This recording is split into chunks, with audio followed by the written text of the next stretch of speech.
Alright, this is Ticwatch E Day 4. This will be a pretty short update. Just checking in on a couple things. Battery life remains remarkably consistent. Today we are down to 62% after approximately 12 hours of use.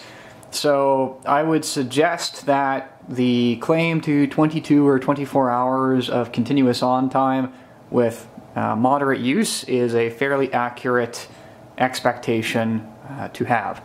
If you're hoping to get more than 24 hours out of this, no, I don't think that's reasonable. Another point to note is I've used the screen protector on for a day now, and there is a tiny little corner that's not quite sitting right, so I might need to adjust that. However, I will say that the touchscreen actually assists with responsiveness. It's very, very smooth to glide all over the place. I don't feel I have to press as firmly as I did before. So that is an awesome little inclusion.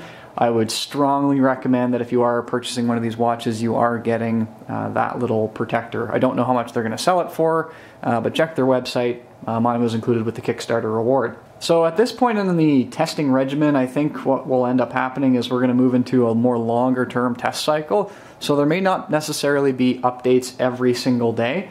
The updates will simply come as there is more to discuss. I think at this point, within the few days that I've had it, it's proven that it is a serious competitor against my Pebble. I haven't gone back to the Pebble since I've used this. I've been very impressed with its price point, and I think that is very important to consider in the conversation that you are going to have about this watch. It is not the higher end of the expensive watch spectrums, but it does come with essentially all the same features. A few other features that I hope to test in the near future are call quality, with using the watch to answer and have that conversation with the built-in microphone. Very interested to see how that'll go out. I know that there is some issues with people that are using iOS and Apple products with this watch, and quite frankly, I'm not surprised. That's very likely due to the fact that iOS does not give you root access to the operating system, so it can't access the same direct path to your data like the Apple Watch can, because that is an Apple product. It's being worked on and designed by Apple engineers, therefore it has access to source code that Android Wear and these sorts of hardware and software combinations simply will not have. So if you are getting a Ticwatch to think that it will be fierce competition for an Apple Watch, I would say that that is a grave error.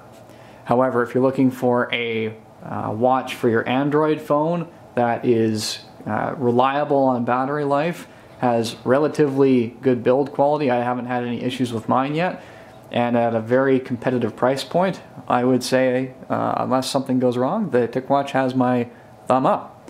So, I hope that you've enjoyed these videos so far. Again, if you have any questions or comments, please leave them down below, and I will do my best to test away.